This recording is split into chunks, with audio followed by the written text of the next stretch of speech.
Hello, everyone. This is Ellen Rogin, your host of today's edition of Horsesmouth Advisor Radio, which is kind of funny that we're calling it Advisor Radio. But anyway, we're here. And as always, I'm here to bring you good information that will help you in every area of your life, especially your business. We are in interesting, unprecedented times now. And our guest today, Marcia Martin, when I first started talking to her a couple months ago, inviting her to be on the show, we were just in a different place. And I knew her information would be helpful for you then, but it's so important now. We're going to talk about ways to be communicating with your clients now, ways for you to manage your own thinking and support other people in managing theirs through this really difficult time. And we are so lucky to have such an incredible expert here with us. Marcia Martin is a global speaker, a corporate executive coach. She's a transformational leader and has changed and trained over 300,000 people's lives. So you may not have heard her name before, but you have absolutely heard the names of the people that she has trained and mentored and coached. People like Jack Canfield, Tony Robbins, Lynn Twist, who's a personal mentor of mine, T. Harv Eker, Robert Kawasaki. I know you've heard of these people, right? So Marcia was one of the founding members and executives in the training that became the landmark training, and has such a deep understanding of how people can really excel in their lives. So welcome, Marcia. I'm so happy to have you here today, especially in the times that we're in. We're in some crazy times, that's for sure. And Ellen, it's a pleasure to be here with you. I love our discussions, and I'm happy to contribute, hopefully, to the well-being of your audience and their clients. Well, thank you. Thank you for being here. So I want to dig right in about this idea of laws of communication.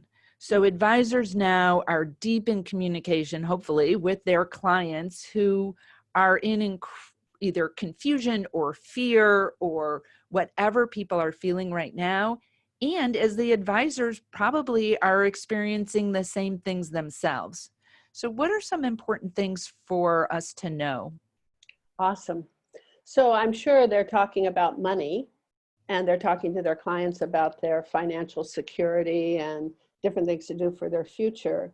But in talking about a subject, you have to understand how to talk or communicate in the first place. And that's something that really none of us have been skilled in usually or trained in our education.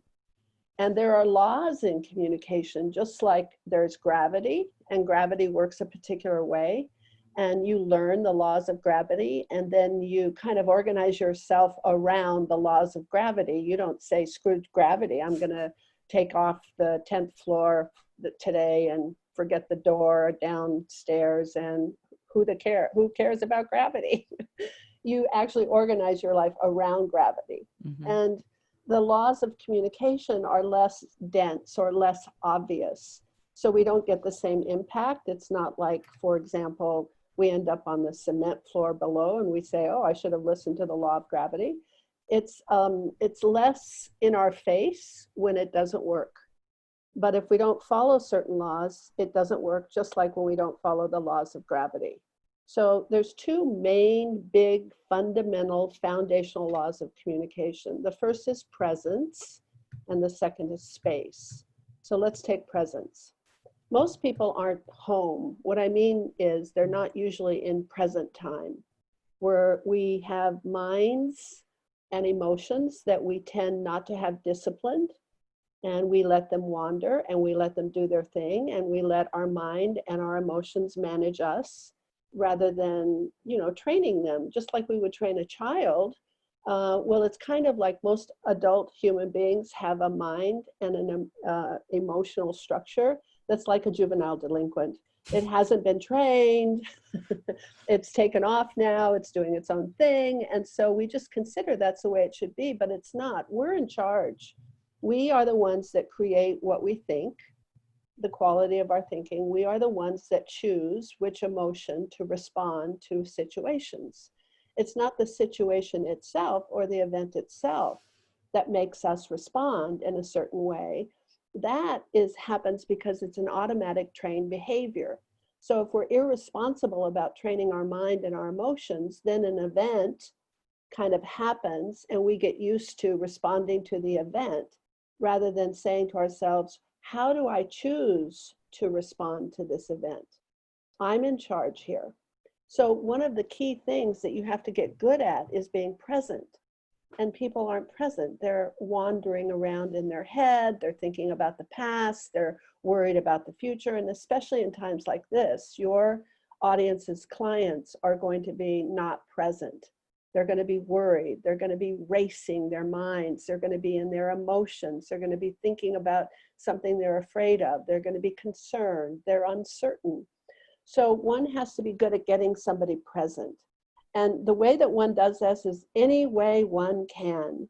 So it's kind of like tap dancing, but if at least you know the law that you as a sender and the person you're communicating with as a receiver both have to be present in the here and now in order for real communication to take place. Now, sometimes that means if we listen first, and usually you'll find with most human beings, they want to talk first, not listen first. Everybody's got something so important to say to the other person that we forget the best way to get somebody present is to listen to them, let them talk first. So rather than picking up a phone or having not many in-person meetings these days, but at least on Zoom, where we start giving them advice, we can start asking them questions, and that empties their space. So here's the second fundamental foundational law of communication. You must have space in which anything can exist. So if you have a communication you want to put into a person's awareness, there must be space within that person to be able to have it have room to exist. And most people's space is really filled up. There's two kinds of space. There's internal space, and you feel that when you're filled up. You know, somebody's talked so much and so long and said so much and you're tired of it and you can't handle it anymore and you just want to say, I'm filled up. Well, that's exactly what's happened. It's as if you have a glass of water and you've poured and filled up the glass full of water. So one needs to get good at two things besides being present: filling space and emptying space. So I'm going to need to empty my space in order to have room to listen to you. And I'm going to need to be able to listen to you in such a way that your space is able to be emptied. And since both of our space is probably full, it's kind of a catch-22. Where do you start? So to empty your own space, the best, single, most effective, easiest, efficient way is to meditate. Now, what do I mean by meditate? A lot of people say, I don't know how to meditate. It seems like it's some, extraordinary thing that's so confusing. Just be still for 5 minutes of each day. Close your eyes, visualize something that is beautiful to you, a flower, a scene in nature, a personal friend that you have that you love, something that makes you feel good. And then just sit there in silence, being still for a period of time. There's a great app now that's out called Calm, and that's a good way to use and kind of train yourself to be still. Now, the more still you are, it takes you to a brain wave of theta. You actually go to a different kind of brain wave when you're still. And most people don't know how to be still. We should call them human doings instead of human beings. So if you're still just for 5 minutes a day, and you get through that, you can feel your mind racing and your body wants to itch itself and you have to pee and you can have every excuse in the world for not being still. Just keep doing it. Practice like you would practice the piano, and pretty soon you're able to do it better. At some point, you'll be able to be still for 5 minutes. Then what happens is, just because of the way your body, mind, emotions, everything works, you will be able to have a longer attention span in present time, and you'll be able to have more space. So that's a way you create space for yourself. You need to be able to do that so that you can listen in a generous way. Most of us are hearing other people, but we're not really listening. Listening is a way that one duplicates an experience and receives it. And most people are thinking about what they're going to say next to, be a debate about what they're hearing rather than just being with the person and really receiving. If you're duplicating a person's experience and really generously listening, and I give people a technique. So if you pretend the person's brilliant and everything that they're saying is possible, that puts you in a state of what I call generous listening. Mm-hmm. And then if you can stay in present time and really be interested in what they're saying rather than how you're going to respond, what happens is they will empty out their space to you. And if you've been practicing a little bit of meditation, so you have some space, you'll have some room to receive it.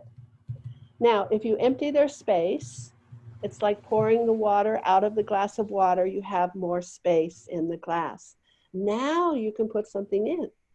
So always the key to great communication is empty space first before you put anything in. And that means really be present and have generous listening for a period of time. And then you'll see a person kind of opens up, and then you can ask them some questions or give them some information. And it's that dance back and forth. Do they have some space? Oh, no, they're filled up now. Now I need to empty some space. Oh, now they have a little bit of space. Now I can put something back in. And especially at this time, because they have emotions going on, fear and uncertainty. And we can talk about that in a minute. Yeah. And I love that visual of emptying their cup. When you were saying that they need space, where I get, if I've had too much, I'll literally say, I'm at capacity. We're done. Like, Yes. I am full of information right now and I'm not going to take any more on. But your clients wouldn't necessarily tell you that, right? So what I'm hearing you say is also, if you're generously listening and being as present as you can with them, you'll be more aware of when they're at that point. So Absolutely. Yeah. And here's a technique also. Think of it that somebody's saying something to you, and it's a two-step process. You experience what they're saying. So you really have your attention on them. That's the first step. And the second step is you acknowledge that that actually happened. So you let them know that you experienced what they said. And it sounds like this. If I say something to you, then you get it experientially. Then you say to me, okay, good. Thank you. I understand. Fine. Great. Now, you're not saying that what they're saying is great. What you're saying is, I got what you said. Mm-hmm. And then don't say anything else yet. And let them say something else, because they will. If you're quiet, somebody will start talking. So it'll go for a period of time. So you might ask them a question. How are you feeling today? Or what are some of your questions? Or what are some of your concerns? And the person will say, oh, I'm just so upset. I can't really talk right now. Okay, good. I mean, really, I'd love to talk to you, but I just don't have the time right now. I understand. I mean, actually, I'm really glad that you called, because I have something to tell you and it shouldn't take that long, so I can spend a few minutes. Great, thank you. Okay, well, here's a question that I have. You see, now you've emptied out. It doesn't matter what they say. It only matters that you acknowledge whatever it is that they said, and then be quiet and let them roll for a period of time. And it takes longer than you would think for people to get space. So I have a little trick, which is when they stop talking, if they do, I shake my head. Mm-hmm. If they can see me, and on Zoom you can, and I smile. And then I say, what else? And then that somehow lets them know it's still their turn to talk. And then they keep talking, and you keep saying, thank you, good, I got that, I understand. And do it in a present, generous, honoring way. So not like you're just doing a trick, but like you're really in a dance with them and you really are receiving what they're saying. And after a while, you'll see that they open up and they're more present. And then they have something that they are concerned about. They can give you a question that you can address, and they'll have some room to have your answer. Yeah. So I've a couple of thoughts on this. First of all, what you're suggesting is so incredibly important, and it's a growth edge for a lot of advisors, because advisors are used to advising, right?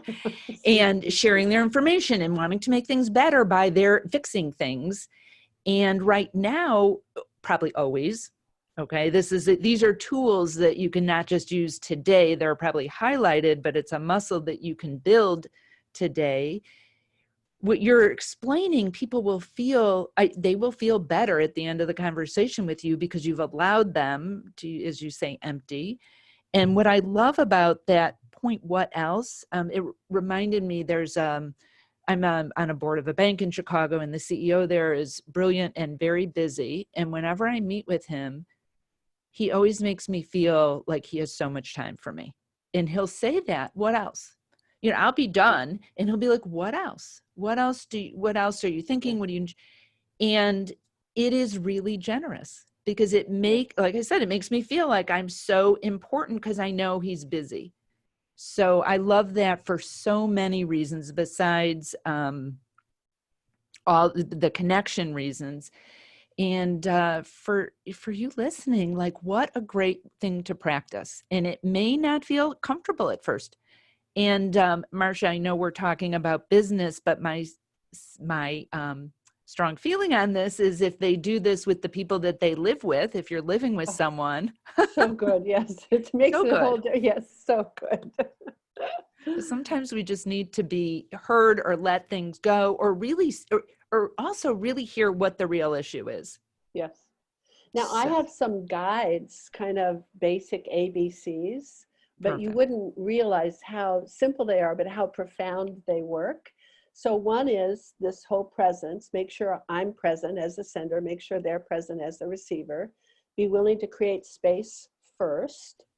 So I'm going to be receiving, I'll ask a question. That's the thing that you feel with this person at the bank. Is he not only makes you feel like you are worthwhile and he wants to spend time with you, but he's opening up space. And so probably when he does speak, you have so much more room to listen to actually what he says. So it's a very smart thing he's doing. Here's another one is acknowledge statements and answer questions.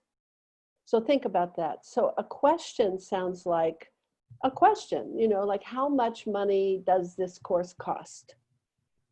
A statement is, I'm not sure why you charge so much money for this course. That's a statement. But I promise you, somebody says that as a statement, somebody's going to answer it. Well, here's the reason why we charge that amount of money. But they didn't ask that question. They just told you their opinion, that they don't see why it costs whatever it costs. Now, if you get really good at saying, is this an opinion? Is this an assessment? Is this a statement? Or is this a question? And don't answer statements. Acknowledge them. Good. I understand. Okay, thank you for sharing. I got what you said. I get that you feel that way. Those are all ways you can acknowledge. Then you can say, do you have a question about that? Now, the minute they ask you a question, when you answer it, you're actually emptying space. If they give you a statement and you answer it, you're filling up their space. So that's a guideline. Answer questions, but acknowledge statements. Here's another one. Answer the question that's actually asked. How many times does somebody ask you a question and then you give them way more information than they asked you? Well, everything past what they asked you, when you answer them, is filling up their space. If you answer the question they asked, and then you say something like, is there another question you have? Because you can tell if they're really asking you another question, and you get them to actually state their new question, you're emptying space rather than filling it up. So it's just a little way to get you through the minefields, real simple things. And then the last one that's kind of a good guide is repeat something until it's responded to. Because what happens if I say to you, hey, what time are you going to be at the picnic tomorrow? You'd be surprised. Start listening to conversations that people have. The person will reply with an answer to a different question. They'll say, oh, I really want to get to the picnic on time.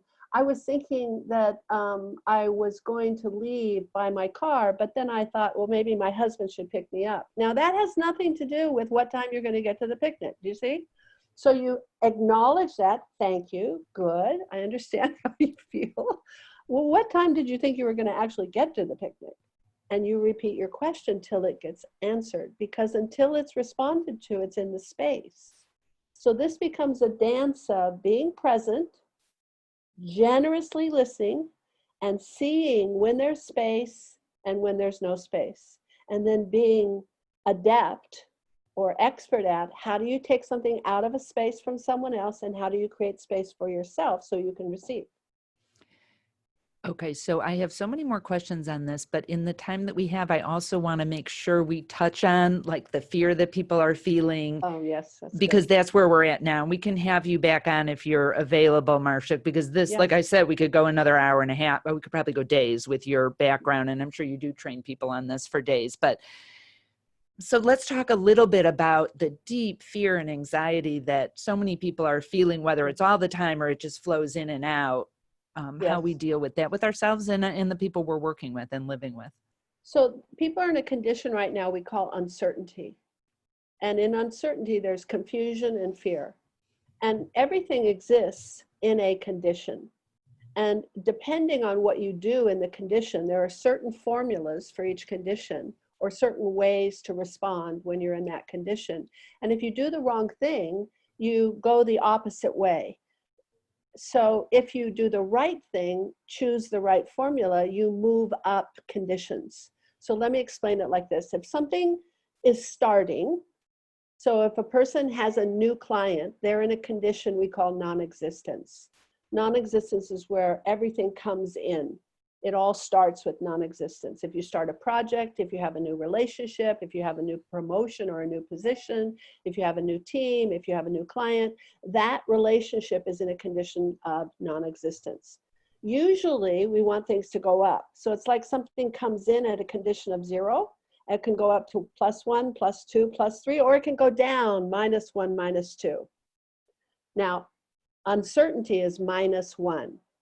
So we've been thrown into this condition that is lower than usually what we're used to operating in. We're used to operating in dangerous conditions, in emergency conditions, in normal conditions, in affluent conditions, in power conditions, but not really are we used to operating in negative conditions or uncertainty. And there's a formula of what you do in a condition of uncertainty. So it's what your audience can use with their clients in having their clients make decisions. And the formula is make your decisions based on what will produce the most amount of good for the most amount of people. And keep asking yourself that question. So they say, I want to invest, I'm not sure if I should. Well, what would be the way you would operate if you were thinking of what would allow for the most amount of good for the most amount of people? Now, the person themselves will know what to look at. They'll look at their family, they'll look at their associates, they'll look at their investments. But if they have a context of, well, how would you act if you were considering you wanted to do something that would produce the most amount of good for the most amount of people? That will eventually bring them out of uncertainty. The other thing that a person can do is have them focus. So ask a question, have a person share a story, to get them in a space of gratitude. Gratitude will take them out of fear and out of uncertainty and out of confusion. You can't experience fear when you're experiencing gratefulness. So it's a real easy thing to do with your family, with your friends, with your colleagues, with your clients, to just say, you know, I was thinking of something yesterday I was grateful for, and then share. What are you grateful for right now? Or is there something you're grateful for today? So just throw it into the conversation to get them to focus on gratitude. It'll take them out of fear. Once they're out of fear, they'll have more space. Fear takes up a lot of room. So I hope that helps. Yeah, so helpful. And I'm just going to share a short story about this because the gratitude can not only help. I know personally I have a gratitude practice every day and how important this is, but I had an experience yesterday where someone shared gratitude with me and it totally got me out of this funk I was in. Yeah. So I'm typically like, I have a high optimism level. I'm usually someone that feels really positive, and yesterday I just wasn't. And like, I was giving myself permission, like, it's okay. You don't always have to be like all merry sunshine, but I was, watched too much news and whatever. I wasn't feeling great. And I looked at a LinkedIn message that someone had sent me the night before that I hadn't looked at. And there was an advisor whose name is Barry Shapiro from New York, who had heard one of the webinars I've done for Horse's Mouth on mindfulness and resilience. And he thanked me for it. And then we were going back and forth a little bit. And then he said, I've been really reaching out to my clients and really being there, all the things you just said, being there with presence and with generous listening and really sharing gratitude with them. And I'm also starting a practice of sharing gratitude with people who've made an impact that I don't even know, which was me. He got benefit out of the webinar. Oh, that's beautiful. And it totally shifted me. Yeah. And inspired me, like, okay, who can I reach out to, whether I know them or if I don't, it's almost like a bigger gift for them because it's super unexpected. So I love that, that you brought that in. And yeah, and I just want to add there too, and I know we're almost done, but when people have a specific purpose for talking to people, so if they're a financial advisor, then they think what they're supposed to be in conversation about is finance and advice, etc. But people are people. So it's okay for a financial advisor to say to someone, hey, I've got a special practice that I'm doing with all my clients. I'm sharing one thing I'm grateful for, and I'm asking each of my clients to share something they're grateful for also. In the context of I care and you're my client, that's appropriate. So just because you're not a teacher or you're not an education person or you're not a mindfulness or you're not a yoga teacher doesn't mean you can't give a client an instruction. Okay, list 3 things you're grateful for today. And when I talk to you next week, I want you to have 3 new things. People will appreciate that as an exercise. And I'm thinking if for some reason, like those words just don't fit for you, it can be, what are you thankful for? What's really going, Yes. what is, I know it's really hard now, but what's like some of the gift that's coming out of this? Yes. And so those are all ways that if the gratitude word isn't your word, Yes. find some other way it's the same sentiment. What's a best practice that you're sharing that allows you to be in a good mood during these times that I could perhaps share with some of my other clients? Because you're asking for advice. That's beautiful. Oh, I love that. Love that. Good. Thank you. Okay, so we will have you back on if you're available, Marcia. This has been such a gift. I'm personally so grateful for having you on. I'm, feel like it's a growth opportunity for me when I get to spend time with people with deep expertise and, Thank you. Wonderful things that you have to share with people. So if listeners want to learn more about you, your programs, some of the things you do, you can, what I didn't say in your bio, but you consult, besides working with individuals, and I know you have some tools for them, you also work with big companies like Capital One and Hard Rock and Warner Brothers. And so people at all levels bring you in. If people want to learn more about you, where did they go? They can go to 2 places. One is my main website, where they can find out about me and my background and my programs, which is marciamartin.com. And it's MarciaMartin.com.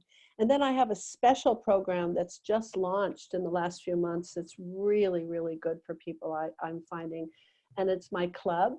And go to marciamartinclub.com. Great. We put together kind of a Marcia Martin Netflix of my workshops, programs, speaking engagements, and people are being able to learn from me in the comfort of their own home and at the time that is convenient for them. So and it's only $10 a month, so it's a steal right now. And what a better time to do this, right? So instead of watching, Tiger King or I know, or the news, Love is Blind, or whatever other interesting things our kids have us watching now at home, or clearly the news, why not spend a few minutes every day on your personal growth? Because what would be a better time to do that? So Thank thank you you. I'll so put this much. in the show notes. Again, it's Marcia Martin Club, and it's Marcia and Martin, just like it sounds. Yes. And so thank you. Thank you so much for being Oh, here. my delight. I really enjoy you. I'm so glad to be and very honored to be in a conversation with you. Thank you so much for having me. You're so sweet. And for all of you who've tuned in, we're grateful to have you here with us. Truly, if there's information that you want to learn more about or certain types of topics you want, you can find me at ellen@ellenrogin.com is my email. You can connect with me on LinkedIn. I'd love to connect with you there. Again, Horse's Mouth Advisor Radio is available on iTunes or wherever you get your podcasts. So take us with you. There's tons of great information that's being put out there for you now to support you and your clients in this interesting time. Also, if you go to ellenrogin.com/what clients crave, there's a special report I have for you, and then also a bunch of mindfulness resources and tools there for you. So thank you again. And remember, be great and create great every single day. Thank you.